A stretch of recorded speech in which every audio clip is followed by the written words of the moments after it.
Hello student, आप लोगों को जो ट्रांसलेशन है यानी कि प्रोटीन सिंथेसिस, ठीक है, इसके बारे में जो बेसिक पॉइंट्स थे वो मैंने आपको समझा दिए थे लास्ट वीडियो में। आज मैं आपको जो उसकी मैकेनिज्म है, ठीक है, यानी कि जो प्रोटीन की पॉलीपेप्टाइड चेन है उसका जो मैकेनिज्म है या कह सकते हैं कि वो जो प्रोसेस है उसको मैं आपको समझा रहा हूँ। तो मैंने एक डायग्राम के रूप में आपको समझाने के लिए एक डायग्राम बनाया है, तो आप लोग इसी डायग्राम के अकॉर्डिंग इसको एक सरल भाषा में सीधी सिंपल लैंग्वेज में समझ सकते हैं, ठीक है। देखो, अब देखो, जैसा कि तुम लोग जानते हो कि जो डीएनए है, ठीक है, इसके ट्रांसक्रिप्शन से एमआरएनए का निर्माण होता है। जो डीएनए है उसका ट्रांसक्रिप्शन होता है और ट्रांसक्रिप्शन से क्या बनता है, एमआरएनए, ठीक है। जो एमआरएनए है उस पर स्पेसिफिक कोड होते हैं और ये जो कोड होते हैं वो क्या कहलाते हैं, जेनेटिक कोड, यानी कि आनुवांशिक संकेत, ठीक है। अब देखो, मैंने आपको बताया था कि जो कोड है वो तो किसी भी सीक्वेंस में, किसी भी क्रम में क्या होते हैं, एडजस्ट हो सकते हैं अकॉर्डिंग टू स्पीसीज, है ना। तो मैंने यहाँ पर एक एग्जाम्पल लिया है और उस एग्जाम्पल के अकॉर्डिंग मैंने कुछ कोड जो है वो इसमें अरेंज किए हैं। आप लोग एग्ज़ाम में जैसे मान लो क्वेश्चन आता है तो आप अपने अकॉर्डिंग कोड को क्रमबद्ध कर सकते हैं। मतलब ज़रूरी नहीं है कि आप इसी प्रकार के कोड को लिखो, आप कोई भी कोड जो है वो उसमें क्या कर सकते हैं, लिख सकते हैं। बस ये ध्यान रहे कि वो 64 जो कोड हैं, है ना, उसी से रिलेटेड हो, अपने मन से कोई भी नहीं बना सकते, ठीक है। जो 64 जेनेटिक कोड होते हैं उन्हीं में से कोई कोड आपको लेना होगा, समझ गए। अब देखो, हमने यहाँ पर क्या लिया है, AUG से स्टार्टिंग होगी क्योंकि ये प्रारंभन होता है, यानी कि प्रोटीन जो संश्लेषण है उसकी शुरुआत कहाँ से होगी, AUG से। तो स्टार्टिंग कोडान AUG हो गया, फिर UUC, CCC, CAG, GGA, AUA, AAA और लास्ट में मैंने रखा है UAA। अब यहाँ पर UAA जो है वो क्या है, स्टॉप कोडान। इसको हम लोग क्या बोलते हैं, नॉनसेंस, यानी कि इसका जो है कोई भी एंटी कोडान नहीं होता है और ये अमीनो एसिड को रिप्रेजेंट नहीं करता है, समझ गए। तो डीएनए से ट्रांसक्रिप्शन द्वारा एमआरएनए बनेगा, एमआरएनए पर क्या होंगे, जेनेटिक कोड होंगे। ये न्यूक्लियर मेम्ब्रेन हो गई और ये क्या होते हैं, न्यूक्लियर कोर, ठीक। तो after transcription mRNA transfer from nucleoplasm to cytoplasm. ये जो एरिया है वो आपका क्या हो गया, cytoplasm, join with ribosome small unit, ठीक, टू फॉर्म पॉलीराइबोसोम। तो जो एमआरएनए बनता है, ठीक है, वो एमआरएनए जो न्यूक्लियर कोर है, केंद्रक के जो छिद्र हैं उनसे बाहर निकलता है कोशिका द्रव में, और कोशिका द्रव में जो राइबोसोम की छोटी इकाई है उसके साथ जुड़कर क्या बना लेता है, पॉलीराइबोसोम, ठीक। बात क्लियर हुई। अब जो जेनेटिक कोड है वो उसी क्रम से मैंने यहाँ पर लगा दिए जो यहाँ पर इसका अरेंजमेंट था। स्टार्टिंग कोडान AUG होगा, स्टॉप कोडान UAA होगा और बाकी के बीच के जो कोड है वो स्पेसिफिक अमीनो एसिड को रिप्रेजेंट करेंगे। इतनी बात समझ में आ गई, ठीक। अब देखो, ये जो नीचे की तरफ मैंने डायग्राम बनाए हैं ये रिप्रेजेंट करते हैं किसको, tRNA को, ट्रांसफर आरएनए को। और ट्रांसफर आरएनए में मैंने बताया था कि इसके एक कोड पर क्या होते हैं, एंटीकोड, और एंटीकोड जेनेटिक कोड के जस्ट क्या होते हैं, अपोजिट होते हैं, ठीक है, सबको मालूम है। जैसे AUG का उल्टा क्या हो जाएगा, UAC, UUC का AAG, ट्रिपल सी का ट्रिपल G, ऐसे करके हमने सबके एंटी कोड यहाँ पर क्या किए हैं, tRNA पर शो किए हैं। ठीक, अब देखो जो tRNA का दूसरा लूप है उसमें एमिनो एसिड की बाइंडिंग होती है, और मैंने आपको पिछले वीडियो में बताया था ये आपका amino aside tRNA synthetase enzyme होता है जो ATP की एनर्जी से ईस्टर बॉन्ड द्वारा एमिनो एसिड को क्या करता है, tRNA पर बाइंड करता है, और इस तरह से tRNA एमिनो एसिड कॉम्प्लेक्स बनता है। तो यहाँ पर मैंने आपको जो ये डायग्राम बनाया है ये आपका tRNA एमिनो एसिड कॉम्प्लेक्स है, और इसमें अलग अलग प्रकार की जो अमीनो एसिड है अकॉर्डिंग टू जेनेटिक कोड क्या होती हैं, बाइंड अप हो जाती हैं। समझ गए, बात सबकी समझ में आ रही है। तो DNA का ट्रांसक्रिप्शन हुआ, mRNA बना, mRNA कोशिका द्रव में ट्रांसफर हुआ, पॉलीराइबोसोम के रूप में अरेंज हो गया, इलॉन्गेशन वेपर लंबाई में, जो tRNA है अमीनो एसिड से बाइंड अप होकर tRNA कॉम्प्लेक्स में कन्वर्ट हो गए। तो ये आपका क्या हो गया, एक प्रिपरेशन हो गया।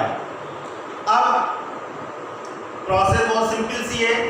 ठीक, देखो स्टार्टिंग कहाँ से होगी, जो इनिशिएशन है आपको मैंने बताया था कि 3 स्टेप्स होते हैं, पहला इनिशिएशन, दूसरा इलॉन्गेशन, और तीसरा क्या होता है, टर्मिनेशन। ठीक है, इनिशिएशन मतलब प्रारंभन, और आपको मैंने हमेशा जितने भी जेनेटिक कोड और डिफरेंट टाइप के जो मैंने पिछले वीडियो दिए उसमें मैंने आपको बताया कि जो इनिशिएशन कोडान है, जो प्रारंभिक कोडान है, वो आपका क्या होता है, AUG, और कभी कभी GUG भी यूज होता है, क्योंकि एडेनिन और गुआनिन जो है वो आपके एक ही नाइट्रोजन बेस ग्रुप में आते हैं। तो किसी ऑर्गेनिज्म में GUG भी यूज होता है, लेकिन कॉमन रूप से AUG ही आता है। और AUG की जो अमीनो एसिड होती है वो आपकी होती है मिथायोनीन। ठीक है, तो आप देखो जो AUG जेनेटिक कोड है उसका एंटी कोड UAC है tRNA पर, और उसकी जो स्पेसिफिक एमिनो एसिड है वो क्या है, मिथायोनीन। क्लियर हो गई बात। अब देखो जो एंजाइम है वो tRNA को एक्टिवेट करके राइबोसोम पर क्या करेगा, ट्रांसफर करेगा। ये जो tRNA है वो अपनी अमीनो एसिड को राइबोसोम के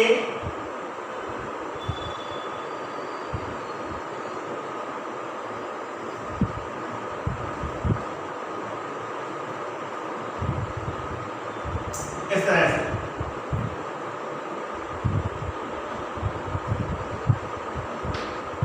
ठीक है, इसके पास एंटीकोड क्या है, UAC। A और U के बीच में डबल बॉन्ड होता है और G और C के बीच में ट्रिपल बॉन्ड। ठीक है, बात समझ में आ रही। तो इनिशिएशन में जब जेनेटिक कोड या mRNA पर जो जेनेटिक कोड है उसमें AUG जेनेटिक कोड होता है, तो वहां से प्रोटीन जो संश्लेषण है उसका क्या होता है, स्टार्टिंग होती है, यानी कि स्विच ऑन। तो जो tRNA UAC एंटीकोडान को शो करता है वो मिथायोनीन अमीनो एसिड को ट्रांसफर करता है कहां पर, राइबोसोम पर। क्लियर। अब देखो इसी के बगल में AAG एंटीकोड है और इसका जो जेनेटिक कोड हो जाएगा वो क्या हो जाएगा, UUC।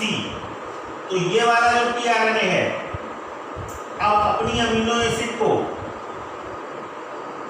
यहां ट्रांसफर करेगा।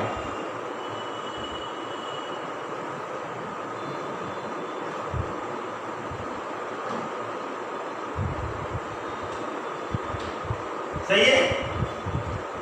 अब यहां पर मैंने अमीनो एसिड के नाम नहीं लिखे हैं, तो ये कोई कंपलसरी नहीं है कि आप उसके नाम लिखो, क्योंकि इसमें जो नाम होते हैं अगर आप इसको 20 प्रकार के जो अमीनो एसिड के कोड हैं अगर आप उसको इजीली लर्न रखते हो तब तो आप नाम के साथ इसको इंडिकेट कर सकते हो, नहीं तो आप इसको अमीनो एसिड 1 2 3 4 भी कर सकते हो। स्टार्टिंग जो कोड होगा उसमें मिथायोनीन होती है, इसीलिए मैंने इसको यहाँ पर शो किया है। समझ गए? बात समझ में आ गई? तो देखो, एक आपकी पी साइट हो गई, एक ए साइट हो गई, ठीक, जो मैंने साइट और राइबोसोम के बारे में बताया था। तो जो पी साइट है उस पर मिथायोनीन जो आपका ए साइट पर है, ये क्या करता है? पेप्टाइड बॉन्ड के रूप में बदल जाता है। और यहां पर वाटर यानी कि मिथायोनीन जो है वो इस अमीनो एसिड के साथ वाटर द्वारा या वाटर के प्रेजेंस में पेप्टाइड बॉन्ड बनाता है, और ये वाली जो अमीनो एसिड है वो इस वाली अमीनो एसिड के साथ क्या होती है? बाइंड अप हो जाती है। समझ गए?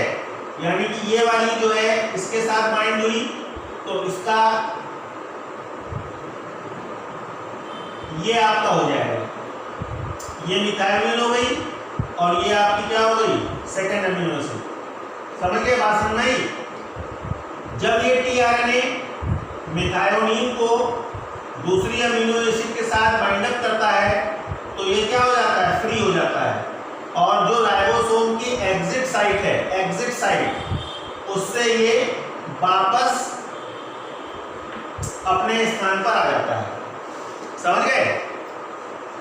तो according to genetic code tRNA transfer specific amino acid, ठीक, to ribosome. Here two amino acid bind with water by peptide bond, and after releasing of amino acid of tRNA they come back original space। समझ रहे हैं? जो tRNA है amino acid के बाइंडअप के बाद जब फ्री हो जाते हैं तो ये फिर से अपनी पुरानी स्थिति पे आ जाते हैं। समझ गए? तो ये जो कंडीशन है ये आपकी कहलाती है इनिशिएशन। अब जो बहुत सिंपल है,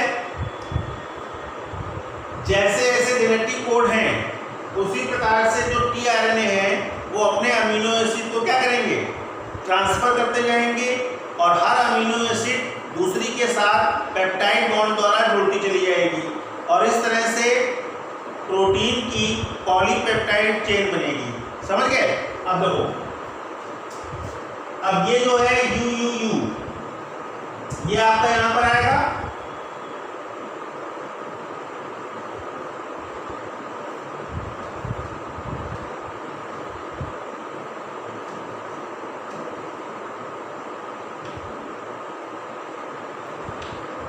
सही है?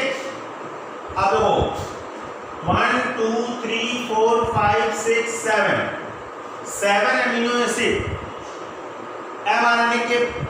एमआरएनए पे ट्रांसफर हुई, यानी कि जो बाइंडिंग होगी वो किसके लिए होगी? 7, जिसमें से पहली कौन सी है? Methionine, amino acid number 2, amino acid number 3, amino acid number 4, 5 6 7।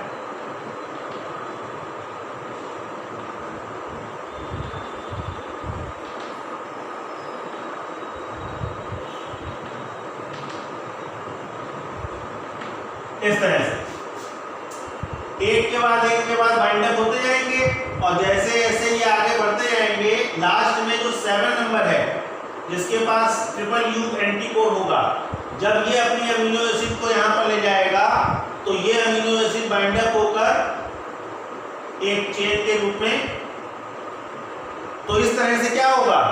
जैसे जैसे अमीनो एसिड बाइंडअप होते जाएंगे प्रोटीन की जो चेन है वो लंबी होती जाएगी। इसी प्रोसेस को हम लोग क्या बोलेंगे? इलॉन्गेशन। तो पहला आपका इनिशिएशन हो गया यानी कि स्टार्टिंग, और दूसरा पॉइंट क्या हो जाएगा? इलॉन्गेशन, यानी कि प्रोटीन की जो पॉलीपेप्टाइड चेन है उसकी लंबाई में वृद्धि होना। तो आपका ये जो पूरा बना इसी को हम लोग क्या बोलेंगे? पॉलीपेप्टाइड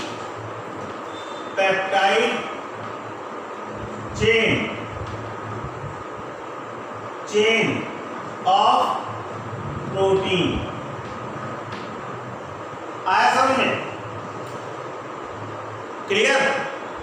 तो इस तरह से अगर हम प्रोटीन सिंथेसिस की बात करते हैं तो AUG कोड से इसकी स्टार्टिंग होगी, 2 अमीनो एसिड पेप्टाइड बॉन्ड के द्वारा बाइंड अप होंगे।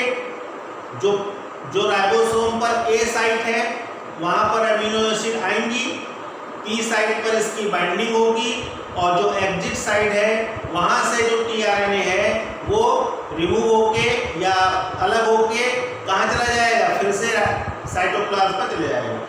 ठीक है, बात नहीं? इस तरह से एक के बाद एक के बाद जुड़ते हुए एक श्रृंखला बन जाएगी जिसको हम लोग पॉलीपेप्टाइड चेन ऑफ प्रोटीन बोलेंगे। क्लियर? फिर देखो, जब mRNA पर UAA, UAG या UGA तीनों में से कोई भी, आपको बताया था कि 3 स्टॉप कोडॉन होते हैं और तीनों ही नॉनसेंस होते हैं, यानी कि उनका कोई भी एंटी कोडॉन tRNA पर नहीं होता है। इट मींस उसकी कोई भी अमीनो एसिड नहीं होती है। तो इसीलिए ये चूंकि कोई भी अमीनो एसिड को रिप्रेजेंट नहीं करते हैं, इसीलिए इनको नॉनसेंस बोलते हैं। तो जब mRNA पर ये कोड आता है जो कि क्या होता है, स्टॉप या नॉनसेंस, यहाँ पर मैंने जो कोड लिया है वो UAA है।